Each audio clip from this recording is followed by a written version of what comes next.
Hello, hello. This is something a little bit different than what I usually do. I normally like to stream my playthroughs, and anytime I do a recorded video, it's usually just something I want to record as a reference to help somebody else out, or something else I found interesting. This is neither. This is going to be kind of an accompanying video to my Season 2 playthrough as my Sterling character on Night of the Dead. As a little bit of brief catch-up, at the end of episode 21 of 20 of season 2, I got myself into a bit of a tight spot. Brought the map up here so I can show you a little bit before I actually show you what I did. So, I ended up going after the last book that I needed, which is in a research facility about here-ish. And I got there. I got there in the armored car. I fitted out the armored car with a bunch of stuff, so it was very cumbersome, very difficult to navigate, and I'm coming from the airport in West City. I'm situated about here-ish. So in a day's time, no, I guess that's also important to mention, this particular playthrough is on 60-minute days, which was a terrible idea. It's been a running theme, but I committed to it, so I'm not backing down now. But with 60-minute days, I drove from the airport all the way to that last book, because I got the other book that's up in the north area, the Tundra.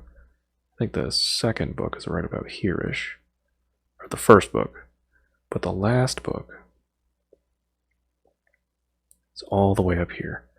And I got there at about hour 15, 16 in the day. So that's not a lot of time. I kind of figured I would have to deal with the Horde that night away from my base. So I kind of wanted to give the armored car a couple of guns. Well, it turns out it wasn't even close to being able to do anything helpful. If nothing else, just loading up the armored car actually made things more difficult. So, what I wanted to do, as preparation for the next stream, I assumed I would just be trying to get the armored car, either situated somewhere around here to make a defense, or out, and then I would just be fighting my way, guns blazing all the way back to my base. In my stream prep, test after test after test, I would say about 20 or 30 or so different attempts to try and make something work. I couldn't do it. So I thought, well, if making a defense isn't going to work... Oh, also, yes, the game does give you options to turn off the Horde, or I could stretch out the time of the day so that my time crunch isn't so bad. Because by the time I was done, I got the book, and I was ready to leave. It was hour 20. 20 or 21. And hour 24 is when the Horde kicks in. And this Horde features giants. So I had about 3 in-game hours, which is roughly, I don't know, 5-10-ish minutes in real time to get from about here, where you'll see the save pickup, and just try and drunk barrel my way all the way through as far as I can. Now there's an additional complication. In addition to having an armored car that navigates poorly, in addition to having very little time on a Horde night away from my base, not prepared to deal with a Horde, I also didn't bring enough gas with me. So of the 20 or 30 so attempts I made to try and salvage something, sorry, let me drink of water here. To try and salvage something, I could not make a stand, and I could not run all the way. I think the farthest I was able to get, because sometimes I tried to save myself a little time by taking the woods outside the city, the farthest I could get was about here-ish. I tried getting clever with just taking the roads, maybe taking apart a couple of cars, but the farthest I got was, I think, somewhere around here-ish before the horde kicked in. Now, there is a little bit of a grace period. When the horde kicks in, there's about a minute or so before they get you, before they're actually on top of you. And as you'll see in this recording here, and the reason I recorded it was because it was one of those tests where I'm like, maybe I can just make a mad dash out of here and then just find a place somewhere safe and then use it as like a checkpoint. And then I'll just figure it out from there. So what you're about to see is a culmination of 3 different recordings across, I don't even know, a total of 50 plus different attempts just to get home. So enjoy, and I'll be joining you for a little bit of post commentary here. I ended up recording the intro, and then I figured I wanted to do a little bit of after the fact audio recording to kind of commentate what's going on here, because the clips themselves I feel like don't fully get across the madness here. The thing to keep in mind is that each of these clips is the one that succeeded. This first clip here is the last one I recorded of this particular run after about 30 or so attempts. Now I say attempts as just kind of a broad, like, different things I was trying to survive the night. I tried holding out at the Science Center. I tried going down the hill, holding out in one of the little buildings, any of the buildings in the town just at the bottom of the hill. I tried all different kinds of things. I tried just running. The running was the last thing I made like 20 different attempts on. This was the one that worked. And this got really ridiculous because this was to the point where if I got too hung up on like a tree, a rock, a telephone pole, a fence, anything. If I got hung up on anything for more than a couple of seconds that I couldn't recover from, I just reloaded the save and tried again.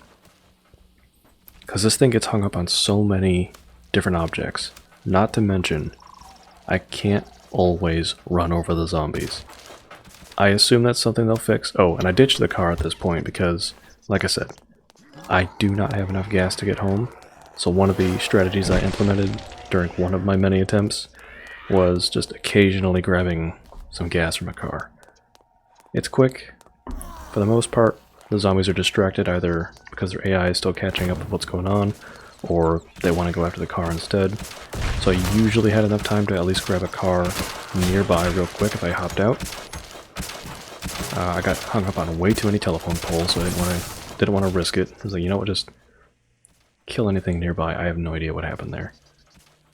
Something just blew up. That's the other thing too. I assume it's just because I built stuff on top of my truck, my car, that certain things will interact with my car in a way that they normally wouldn't. So that the whole car has to behave like, oh, I am also just a regular structure trying to have a physics reaction, and so whenever an enemy blows up or does something, the whole car just flips out. I don't know if I got any of the crazy reactions here, but there were a couple of times where, yeah, I would hop out of the car like this, run away somewhere, grab gas from some other car, and then as the enemies were trying to come to me, running past the car, my armored car, the whole armored car would just go flying past me, just tumbling through the air, and I would just see the headlights just spinning out, and I'm like, what? How? So, even though I didn't want to change the time scale, and I didn't want to turn off the horde, for me, save scumming aggressively just to get to the next place where I can do something, I do not feel any guilt about at all, because this game, in its current state, I'm sure it'll clean up eventually, but in its current state, loves to just dunk on you with nonsense out of nowhere. It's okay. It's one of the things I love about it, but it's also one of the reasons why this whole thing was recorded, and I didn't want to do this on stream, because if I took all of the clips of all of my attempts and tried to just compile that into the equivalent of my stream time, that would have been a couple of nights worth of streams, and I'm like, no, I can't do that. So instead, basically my streams are going to be picking up after I get home at the end of all this. This little stretch here, this was one of those places where it kind of saved me a little bit of gas to ditch the car while it's going downhill. I grabbed the gas out of the bus and let the car just kind of travel down the hill a bit. That did save me a bit of gas because it still maintains its speed and keeps rolling until it hits something. The problem I ran into a couple of times was that the time it took me to run and catch up to the car, the horde had already kicked off. So while I saved some gas, I lost some time, and that was one of the other careful balances I had to strike during this whole thing. This whole little road here was very frustrating because I couldn't tell you how many times I had to basically call a run a failure and had to reload because I just got snagged on something. These two cars were really bad. Because I could take them apart, but I can't take them apart fast enough for it to be worth the time save.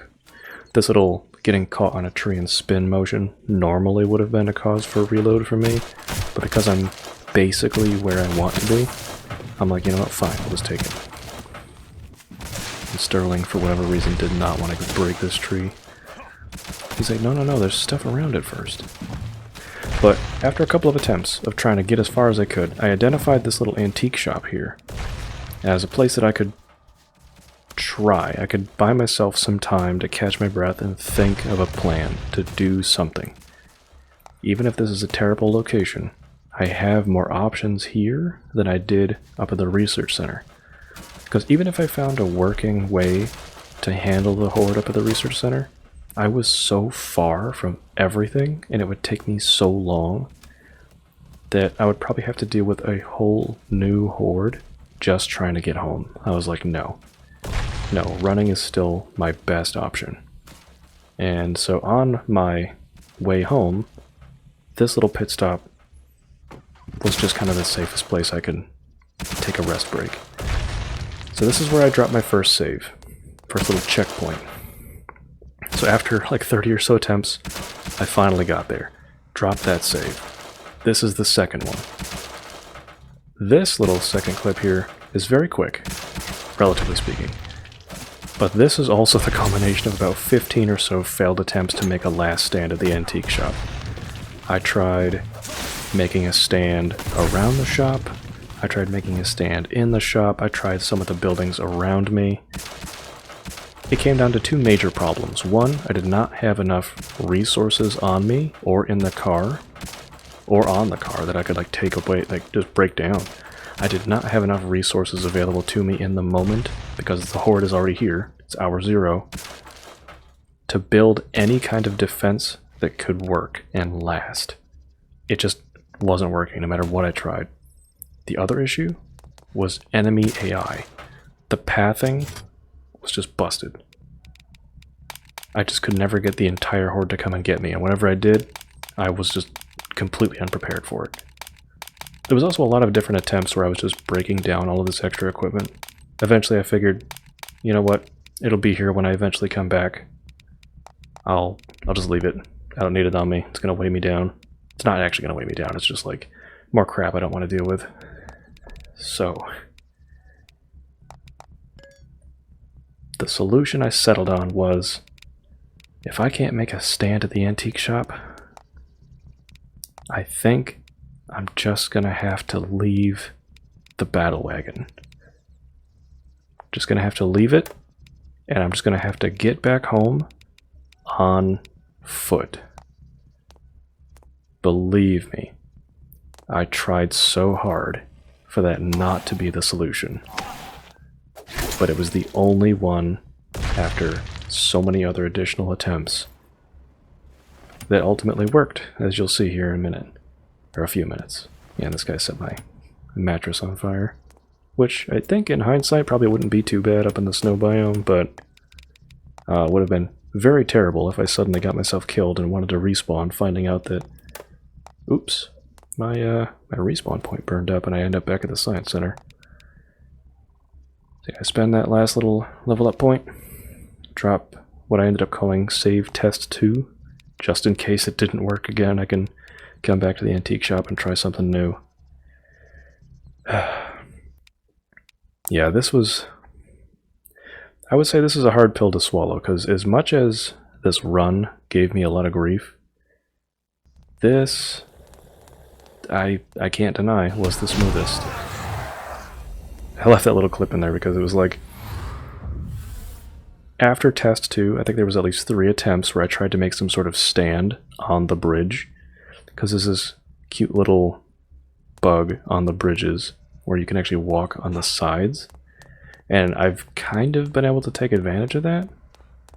But what happened in the clips that I cut out and ultimately died in at the end there you saw was either they would just kill me because I couldn't effectively hit them, or they could just pour over the edge, or they just wouldn't path to me at all. So I couldn't make an effective stand. Because frustratingly, during one of the attempts trying to make a last stand at the antique shop, I was actually able to get them, like the entire horde, on one attempt that I could never repeat. I have no idea why. I tried so hard to repeat it. On one attempt, I actually got the entire horde to clump up on like one corner of the building. It was perfect. I was able to drop dynamite, Molotovs, and I took out like 80% of them. But it was on one of the attempts I was not recording. So I was like, okay, well, I know it's possible. So let me just do it again, but I'll record it this time. And it just never happened again. Like I said, enemy AI was just wildly inconsistent for this whole adventure. And running for my life was kind of the only option. Thankfully, so even though I did turn the enemy speed up, thankfully I still mostly run faster than them. And I think I have my crowbar and other stuff upgraded so that it doesn't slow me down too much. Now yes, I would run faster if I didn't have my weapons equipped, but I didn't want to risk getting stopped by somebody that I couldn't dodge around, and then have to like suddenly switch to my weapons. I didn't want to risk it. It was just a lot faster to either beat them away with the shield, or blow them up with my crowbar. The very slight speed decrease I get from carrying them in my hands, I was just going to risk it. Because I think I'm still a little bit faster than them. I still take advantage of this little bridge trick here, because as you'll see, the bridge is just absolutely loaded here. Yeah. So this is a neat little trick. And I see a lot of people trying to make those bridge bases. And they are cool. I don't think I've seen anyone make a bridge base that takes advantage of this little invisible lip here. I think that'd be pretty funny. If you could find some way to get the enemies funneled, like, to you through this like little invisible gap, I think there might be something there. It may not be good, but it'll be fun. It's silly. I mean, even just this, me running for my life, is pretty silly. In one of the attempts that failed here, they actually ended up kind of aggressively pushing against the edge of the bridge there so much that they kind of like spilled over. And this little gap that I'm running on is not that wide. So if somebody joins you, you're kind of stuck. Like if someone's in front of you, you kind of have to hope that something knocks them off the edge. Because you can't, there's not a whole lot of room to walk around them. So one of the attempts I had to try and sidestep them, and fell off the edge and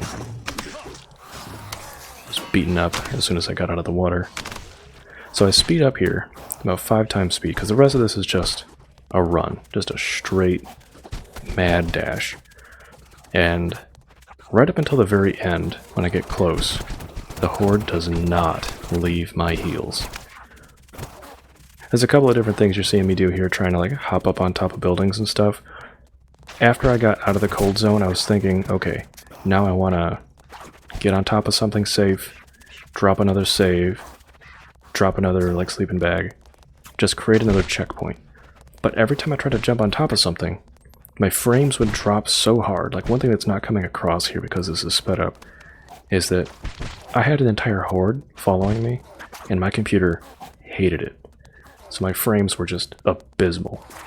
And it was worse if I was doing anything other than running in a straight line.